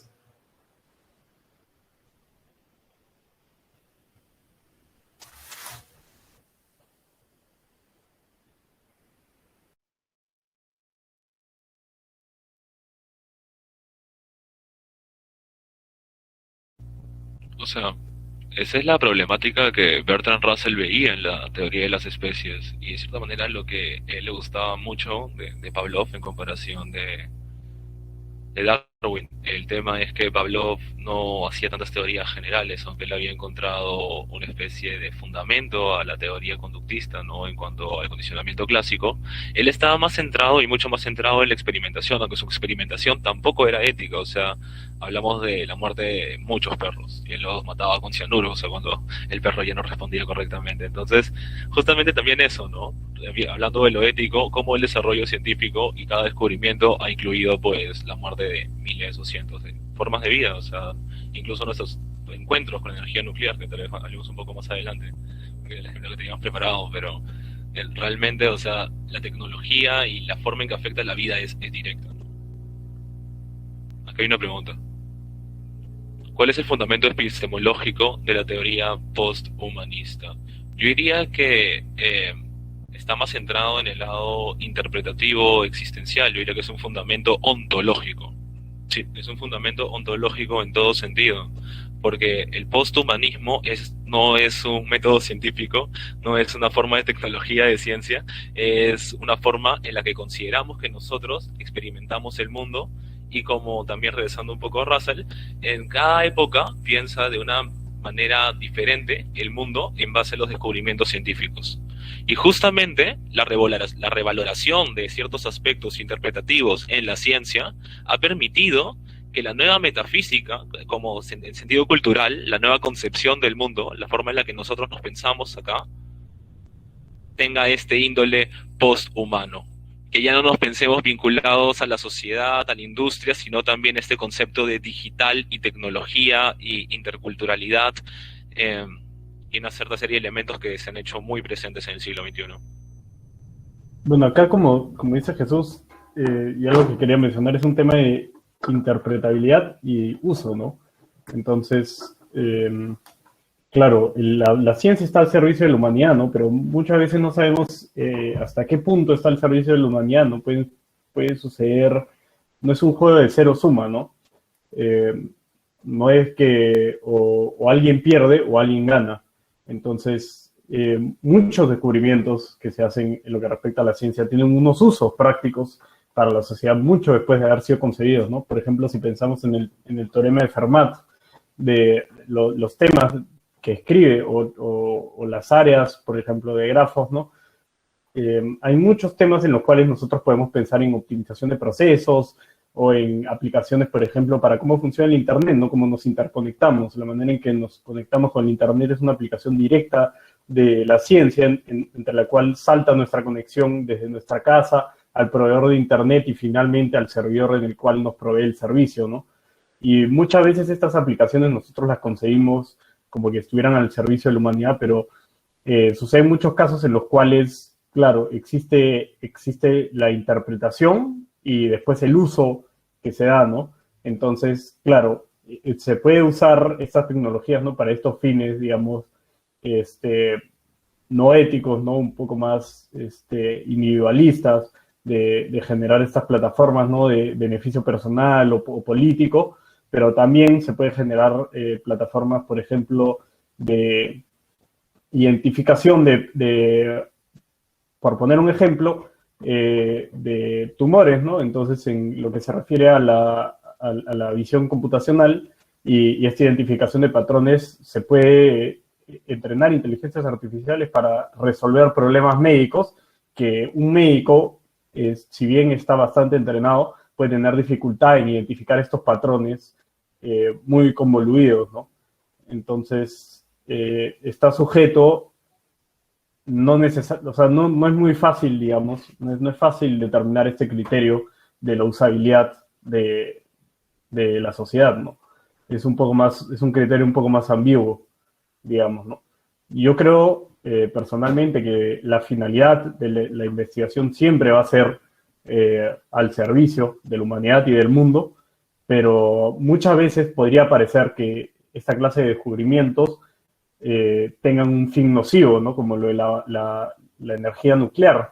Vemos que en un inicio esto dio al uso de la bomba atómica, ¿no? Que es un uso de la energía nuclear, del conocimiento de la fisión nuclear, de cómo se puede separar los átomos y liberar una gran cantidad de energía, pero sin embargo esto nos sirve de gran manera, ¿no? La energía nuclear es un gran tipo de energía que genera calor y nos permite transmitir este tipo de calor y transformar esta energía cinética en una energía eléctrica, ¿no? Y nos permite, digamos, proporcionar de electricidad, ¿no? Un recurso básico, humano, que debería tener todo el mundo. La electricidad ya es un recurso humano básico, a partir de este concepto, ¿no? De esta investigación. Entonces, sí, yo opino personalmente que es un criterio bastante ambiguo, ¿no? Creo que hay descubrimientos que se siguen haciendo y a veces no tienen mucho uso, digamos, práctico, empírico, sino tienen una finalidad bastante teórica, pero después termina teniendo un fundamento para la sociedad. Más bien la delimitación, ¿no? El criterio de demarcación del uso de estos descubrimientos científicos tal vez debería estar no respecto a la investigación, sino respecto al uso, ¿no? Es interesante ver cómo se vuelve una suerte de forma de vida, como llama Peirce, al conocimiento científico, en el sentido de que, claro, debería, pues, como tú mencionas, Jesús, estar siempre al servicio del bienestar de la humanidad, pero muchas veces los postulados de la ciencia, si bien están ahí para mejorar nuestra vida, la usanza que se le da, como ha explicado Martín, no es la mejor posible para el bienestar o la armonía humana.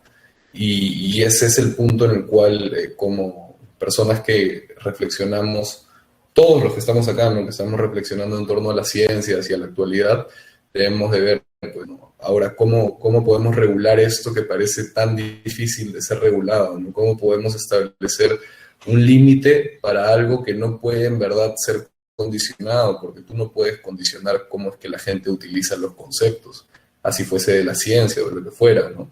Pero pareciese de que la historia humana nos muestra de que muchas veces se ha instrumentalizado el conocimiento científico, no solamente para la bomba, por ejemplo, atómica, como menciona Martín, o bueno, para muchas otras cosas, sino dentro de la misma estructura de la sociedad. La ciencia como discurso se instrumentaliza y sirve para la sostenibilidad de un sistema, ¿no?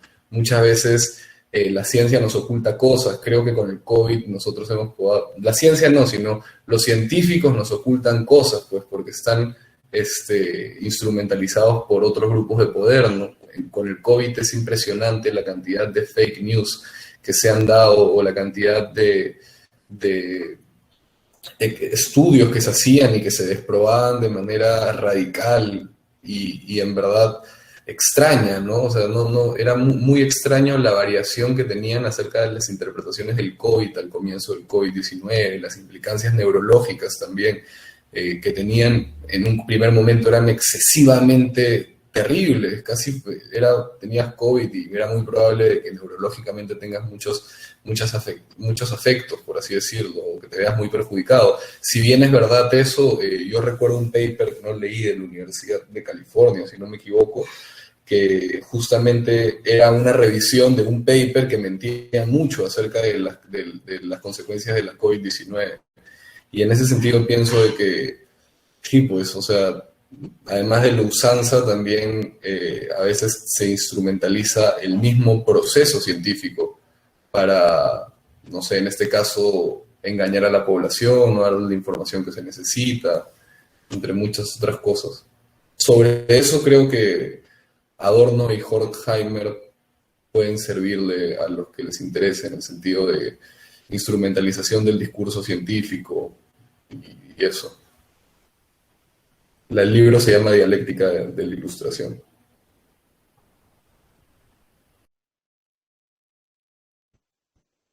Justo un poco, tal vez por el otro lado, ¿no? Por el lado ontológico, Heidegger, ¿no? Considera. Carlos, tu micro. Dale.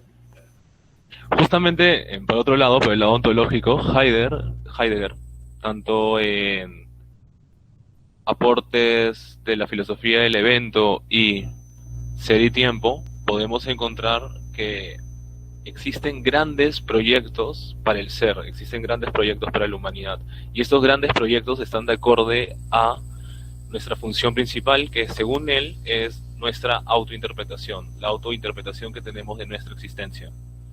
Todo se centra en poder comprendernos. Entonces justamente no debemos limitar aspectos de las ciencias, sino debemos redireccionarlas todas a los problemas principales de la humanidad, aquellos grandes proyectos que inmiscuyen nuestras vidas, aquellos también que podrían proteger a nuestras vidas. Entonces, fenómenos como el COVID se presentan pues como problemáticas existenciales en cuanto al futuro de la humanidad, y justamente las respuestas que tenemos que tener tienen que ser todas pensadas de acorde a nuestro bienestar, pero justamente en la práctica sucede todo lo contrario, no tenemos respuestas de acuerdo a nuestro bienestar, tenemos en parte y parte, y muchas veces todas estas respuestas se manifiestan ya bajo otras condiciones, condiciones económicas, condiciones mercantiles, condiciones pues estatales también, o incluso de los mecanismos de salud y qué tan eficientes son para poder cumplir con las necesidades de las personas.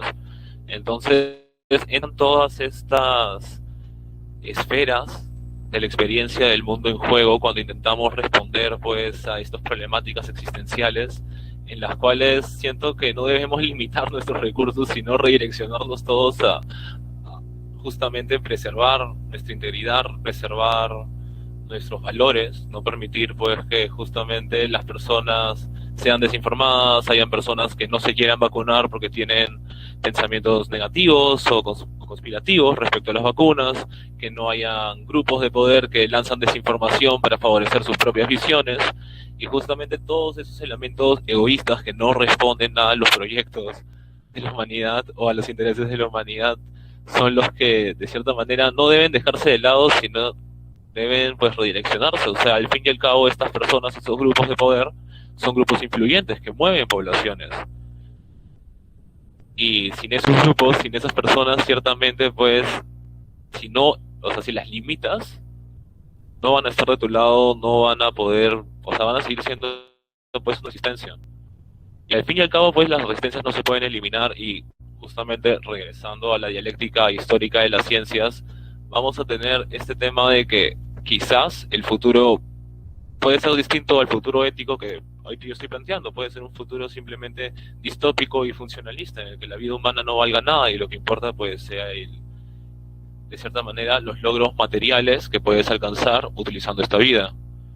Entonces justamente es una dicotomía histórica, y la verdad justamente termina siendo una especie de falsedad conveniente, regresando un poco a Julio.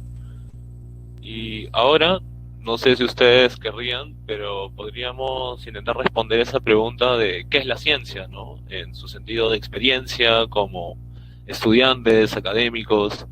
¿Qué es la ciencia para ustedes? ¿Creen que, por favor, podrían decirme un poco?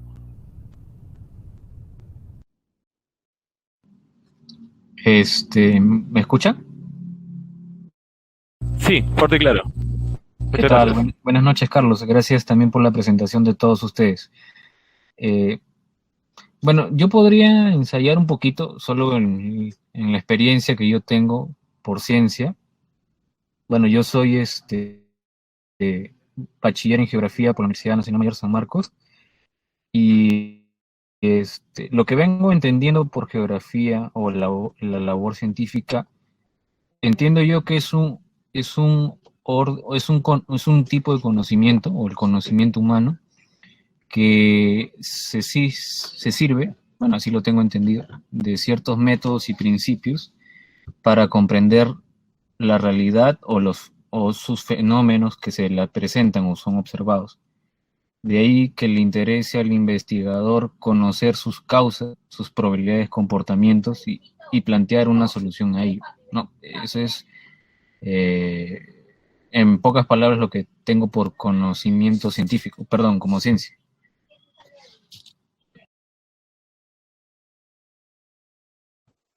Sí, definitivamente lo que dices es muy válido, porque el conocimiento científico por mucho tiempo, y Elgin lo menciona también, de hecho Grimm en la cita que puse en mi PPT dice algo que tú has mencionado de manera casi exacta. El conocimiento científico es aprender la estructura causal que tiene un evento o que resulta en un objeto, por así decirlo. De hecho, eso es muy objetivo. Richard Feynman también habla pues, de que la ciencia es una suerte de explicación hasta cierto punto de los fenómenos naturales. Richard Feynman es un físico teórico. Sin embargo, él dice que no hay que quedarnos en ese punto de la ciencia, puesto que la teoría cuántica ya nos ha mostrado de que hay muchas cosas que, al igual que cuando nos enfrentamos a otra persona, no podemos captar en el objeto material. ¿A qué me refiero? A las ondas, por ejemplo, en las que rodean los electrones, en las que se mueven los electrones, por así decirlo. O más allá de ello, ¿no? Otro ejemplo de otra disciplina científica, cómo es que se mueven las moléculas en su interacción a través de enlaces. Nosotros no vemos esos enlaces, no vemos los enlaces iónicos, ni covalentes, ni ninguna de esas cosas. Sin embargo, nos podemos representar esos enlaces para poder operar en esos ámbitos. Es decir, ahí entra la falsedad oportuna, más allá de simplemente conocer una estructura observable, sino ya es una suerte de proyección. Así como la empatía, cuando uno conoce a otra persona y trata de entender sus pensamientos, trata de entender sus actitudes, sus acciones y darle sentido, el científico también busca darle sentido a su objeto, de manera mucho más objetiva y de repente de manera más conclusiva, pero hasta cierto punto está presente ello. Y ese es el rol interesante de las falsedades oportunas. Pero en función a lo que has dicho, sí, definitivamente, el conocimiento científico es hasta cierto grado y en buena parte la explicación de la estructura causal de un estado de cosas, por así decirlo. Ahora, como geógrafo, Ronald, creo que el concepto de falsedades oportunas es algo que tú utilizas mucho, porque supongo que estás en constante diálogo con los gráficos, con los mapas, con las delimitaciones que se establecen como fronteras, en realidad, que son límites que aparecen, pero que no están tan en la realidad, ¿no? O sea, es que no están en la Tierra misma. Pero tú, a través de observar un mapa o observar de repente un mapa, puedes llegar a muchas conclusiones acerca de la delimitación de la Tierra, o bueno, de geografía sé muy poco, así que te preguntaría más a ti, ¿cómo es que tú, como geógrafo, sistematizas tu metodología? Muchas veces estoy casi 100% seguro de que muchas veces no apelas a la realidad empírica en sí misma, sino a representaciones de una realidad dada, como en el caso de los mapas, ¿no? No sé si es cierto lo que digo, ¿qué opinas? Claro, es ensayando un poco mi respuesta a tu pregunta. Claro, es básicamente, o por muchos años lo fue para los geógrafos, comprender la realidad en base a una interpretación. Estas interpretaciones se usaba como instrumento, como medio, los mapas. Ahora bien, la cartografía, de donde salen los mapas, si bien es cierto, es una representación de la realidad más o menos esquematizada o armada. Como tú bien señalas, son límites, por ejemplo, el tema de solo límites territoriales, ¿no? O el tema de límites departamentales, son difusos o imaginarios, que no están necesariamente en la realidad como tal, como una línea limítrofe, pero sí tiene algunos mecanismos de la realidad, como por ejemplo monumentos, hitos, que le podemos decir que nos sirven para delimitar ciertas zonas, ¿correcto? Ahora bien, otra cosa que nos basamos, otros instrumentos metodológicos que la geografía se basa, son mapas mentales, entrevistas, encuestas, perfiles, y lo que ahora en geografía, o actualmente en geografía, se basa para estudiar la realidad, al menos en nuestro país, en Lima, para ser más precisos, en Lima se usa lo que es la geografía o la aplicación de la geografía cuantitativa. Esta geografía se basa básicamente en la construcción de datos, o mejor dicho, de recolección de datos, datos virtuales.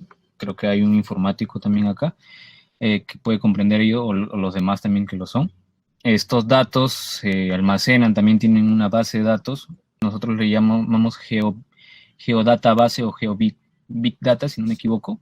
Y con eso también podemos interpretar la realidad, ¿no? Un ejemplo así práctico es el famoso Google Maps.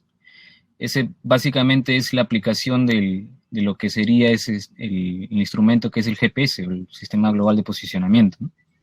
Y así infinidad de temas. Por ejemplo, el satélite, que es nosotros una técnica en geografía que le llamamos teledetección, que a través, nosotros como observadores o como científicos no necesitamos estar fuera de lo que es en el campo, le decimos nosotros, para estudiar la superficie terrestre, sino que nos basamos en instrumentos asistidos como el satélite, que nos brindan información de lo que llamamos nosotros territorio, ¿no? Y así podemos ir, te puedo dar alcances de lo que hacemos en geografía. Claro, muchas gracias, Ronald. De hecho, los mapas mentales, los diagramas, en el caso de las entrevistas es un poco más complejo, pero esos dos ejemplos que has dado son básicos, pues, porque al igual que lo que mencioné brevemente, cuando tú estás en la estación del Metropolitano o del tren eléctrico, por ejemplo, o en el caso de las personas que no viven en Perú, imagínate cualquier estación de tren, nosotros estamos viendo en un mapa cómo es que se mueven estos trenes, dónde es que estamos parados, dónde tenemos que ir, y vemos en un horario que no es el tiempo mismo, a qué hora tenemos que tomarlo, ¿no? Muchas veces este horario es, en Perú no, pero de repente en otros países, cuando yo fui a Estados Unidos, el horario del bus era real, básicamente. Máximo variaba 2 o 3 minutos, pero tú tenías mucha certeza de que el bus iba a pasar en ese momento y a esa hora a partir de un esquema que no era verdadero. Y en el caso de los mapas mentales, para poder aprender, por ejemplo, las fronteras limítrofes, que como tú has dicho, no están en la Tierra, sino están en nuestras cabezas casi. Bueno, nosotros tratamos de imponerlas en la Tierra con fronteras políticas y estas cosas. También pues estamos tratando de cristalizar nuestra actividad mental para poder comprender la realidad, pues, y esa es la idea base de la falsedad oportuna, y espero de que eso es lo que yo haya transmitido con mi exposición, una falsedad, es decir, algo que no es verdadero, pero que nos sirva para sujetar la realidad, para poder saber con certeza, o tener una gran posibilidad de certeza, por así decirlo, para poder afrontarla. O sea, yo sé de que tengo que estar parado ahí a esta hora, en este momento, para poder tomar el bus, porque en el mapa dice eso y en la tabla de horarios dice eso. Si bien eso no es lo real, yo sé que me puedo fiar de ello, porque no solo porque la experiencia me lo manda, sino porque en la realidad no solo se contrasta, sino sucede. O sea, se da, por así decirlo. Más allá de que yo busque verificarlo, yo busque probarlo, eso se va a dar de manera espontánea. No está forzando nada para su verificación, porque bien puede ser de que el bus llegue un poco tarde y bueno, no se cumpla lo que yo pensaba, que era que iba a llegar a determinada hora y al final llegue a una conclusión falsa, pero de todos modos el bus está pasando, ¿no? O sea, no sé si me dejo entender. Sí, yo creo que sí. Pero sí, muy interesante y muy valioso eso de la falsedad oportuna.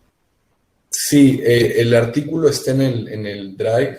De hecho, el libro está en formato de EPUB. Lo voy a subir y también te paso ahí por el email algunos libros más vinculados a esto, pues porque la geografía es una de las ciencias que más lo utiliza.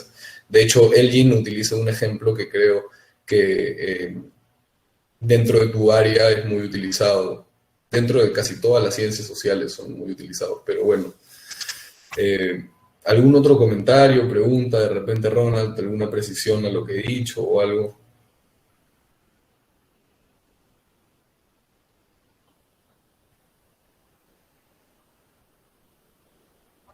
Tengo una diapositiva para esa pregunta, divertidamente.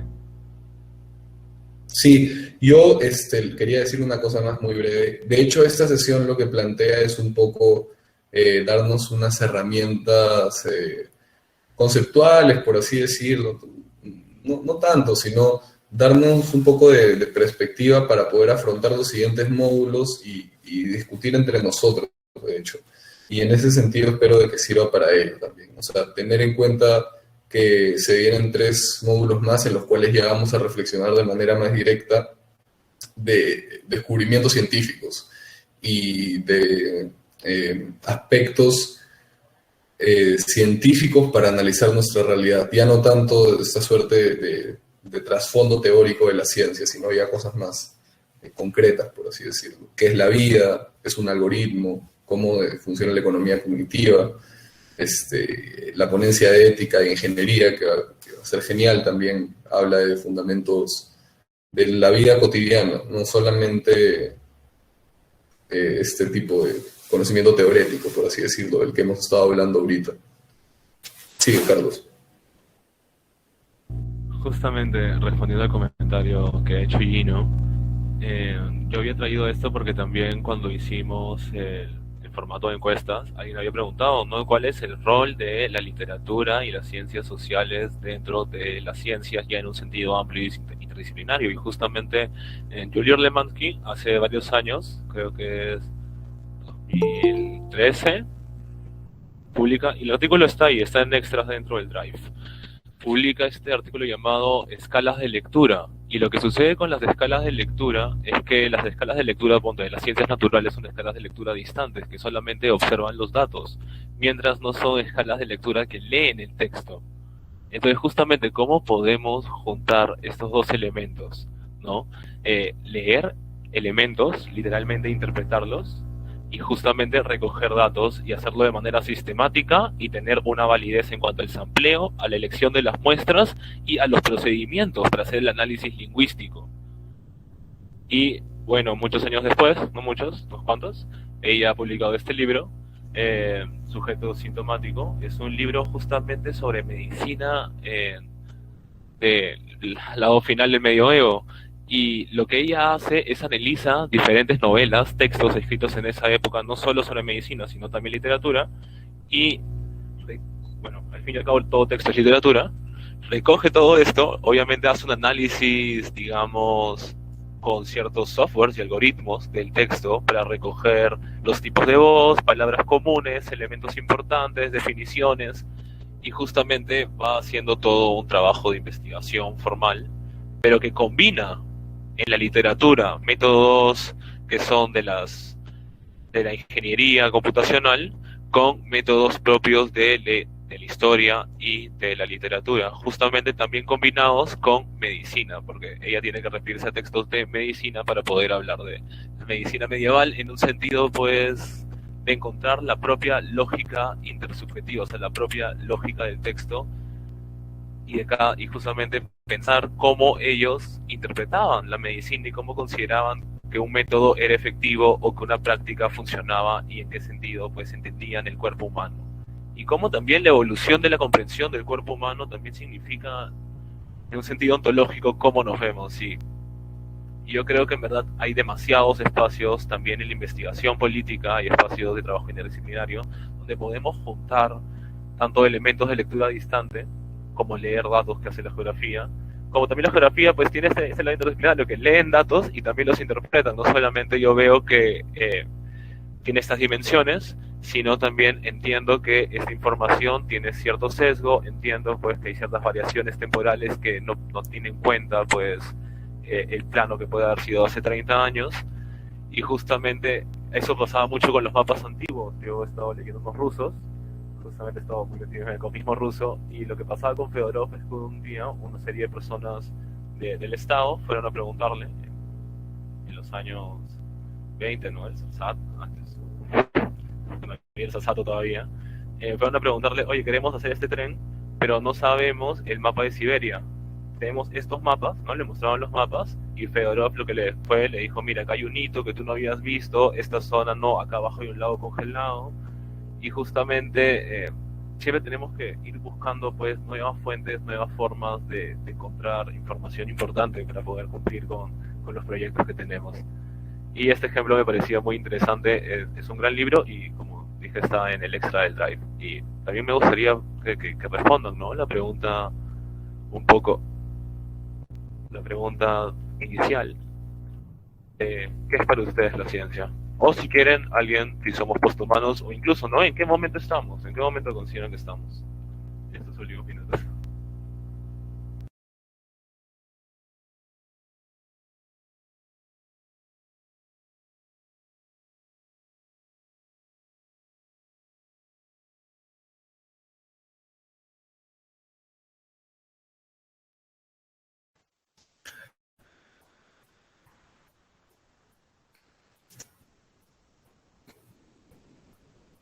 Bueno, ¿me escuchan? Sí. Ya estamos casi terminando la sesión, queda poco tiempo, pero quería responder el comentario también de Gino. Lo voy a leer. En el caso de la literatura, que tiene por objeto de estudio los libros, extensión de la memoria y la imaginación, según Borges, en realidad trabajamos con las palabras, con el lenguaje, como con muchas otras ciencias sociales o humanísticas. Sí, de hecho, el caso de las ciencias humanas y sociales exigen un grado de empatía que probablemente las ciencias naturales no exigen. ¿Por qué? Porque, como tú bien has mencionado, el libro puede ser extensión de la memoria o extensión de la imaginación, si es que no te he entendido mal, en el sentido de que el libro representa la expresión de un ser humano, por así decirlo. La sociología también estudia, como ciencia social, el comportamiento del sujeto en conjunto y el comportamiento de su sociedad también. La antropología también se ubica para estudiar las conductas de los humanos, las culturas. Bueno, no soy antropólogo, pero así las ciencias sociales al final, y si es que queremos llegar a un punto para que todas convergen en un mismo lugar, podríamos decir que las ciencias sociales y humanas se encargan de estudiar la acción. Y en tal sentido necesitan esta proyección empática que probablemente no se ve en las ciencias naturales, es decir, una familiaridad por parte del literato, literata, antropólogo, antropóloga, sociólogo, socióloga, que busque comprender este bagaje posterior, este telón de fondo conceptual, este telón de fondo cultural, pero también este telón de fondo teleológico que tiene el investigador o la investigadora al momento de estudiar su objeto de estudio, que en este caso son los humanos, o al menos la producción humana. Es diferente, pues, estudiar a un humano que estudiar un objeto. La familiaridad que se tiene con el humano busca aprender justamente sus emociones, entender de que es un conjunto de posibilidades, de agencia, al igual que yo. No es que es una agencia igual a la mía, sino puede que sea distinta, pero tiene las mismas posibilidades que yo. Y ese es el esfuerzo que tenemos que hacer para comprender ello. Sí, en la literatura trabajan con palabras y con el lenguaje, como en muchas otras ciencias sociales, pero también estas pueden ser interpretadas y de una manera no tan relativa, porque la hermenéutica, creo, Gadamer, Ricoeur, son exponentes que pueden probar, ¿no?, de que la interpretación de los textos, incluso la interpretación del espíritu objetivo de la sociedad, se puede dar a través de un análisis gramatical, entendiendo que no solamente la gramática como un conjunto de normas, sino como un conjunto de significados que se le da a las cosas. Hasta cierto punto también el conocimiento, el método de las ciencias sociales no busca una apropiación del particular como en las ciencias, ¿no? Como yo mencioné en mi exposición, la ciencia busca universalizar particulares o generalizarlos al menos. En el caso de las ciencias sociales y humanas creo que no. Creo que incluso está muy alejado de ello. No sé si llego a comentar algo de lo que tú dices. El Philosophy Topics. Sí, el de las falsedades oportunas está en el Drive que está en el aula. No sé si tienes acceso. De todos modos, no me cuesta nada escribir el nombre.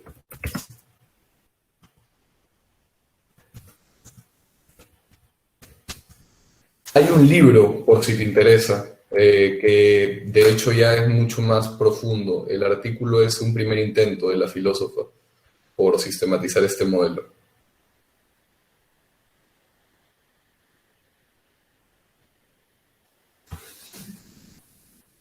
Me gustaría ver si hay comentarios finales antes de pasar al ejemplo, ¿no? Y ya cerrar el módulo.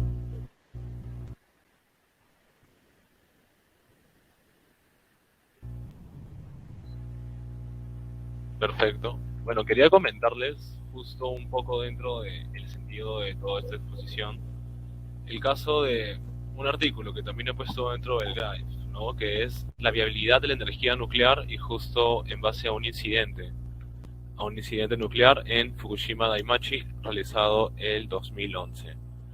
Lo que sucede es que en un inicio, con la energía nuclear, se realiza el informe Rasmussen, en el cual ellos, después de un año de investigación, habían descubierto que decían, bueno, 20.000 años para cualquier tipo de fusión. Ese es el tiempo que demoraría, ¿no? El tiempo estimado de probabilística, en el cual, pues, uno entre 20.000. Bueno, no uno, ¿no? 365 por 20.000, uno de esos.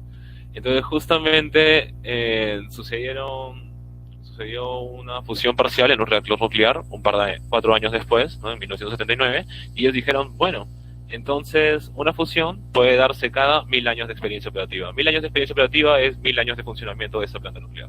Y actualmente, con un parque operativo de 440 reactores nucleares en todo el mundo, se calcula que un accidente en el núcleo puede suceder cada 45 años o hasta algo más de 100 años, ¿no? ¿Y qué sucede acá? La experiencia demuestra, de media, hay un accidente actualmente ya, o sea, en los años 70, de uno cada 8 años. Esto explica por qué la industria nuclear no puede seguir el ritmo de la realidad. ¿Qué sucede? A la hora de hacer el análisis de riesgos, hay una diferencia pues entre riesgo e incertidumbre. Frank Knight estableció la diferencia entre riesgo de baja probabilidad e incertidumbre. Y la diferencia es que la probabilidad tú la conoces. Tú conoces los posibles outcomes, ¿no? Los posibles resultados que pueden darse frente a tu acción. Y lo mismo sucede, creo, que con la invención científica. Creo que es invenciones que uno podría decir, ya conozco casi por completo el alcance de los límites de mi acción. Pero ciertamente existe la incertidumbre, ¿no? Aquello aleatorio con probabilidades que no se pueden conocer. Y justamente creo que la mayoría de encuentros que tenemos con las probabilidades son más inciertos que de riesgo. En el sentido de que no sabemos cuándo va a darse la fusión, no sabemos si va a ser ahora, sabemos si va a ser después, pero en la experiencia vamos a refutar posiblemente todas las conjeturas que habíamos planteado. Y bueno, lo que él considera es que es un tema que va más, y justamente va más al lado industrial y el lado del dinero que se mueve y el dinero que implica dejar la energía nuclear y cómo también varios países recurren, ¿no? Principalmente a este medio de energía. Pero ciertamente pues es un riesgo y nos hace pensar sobre cómo podemos pensar en los riesgos de la misma tecnología.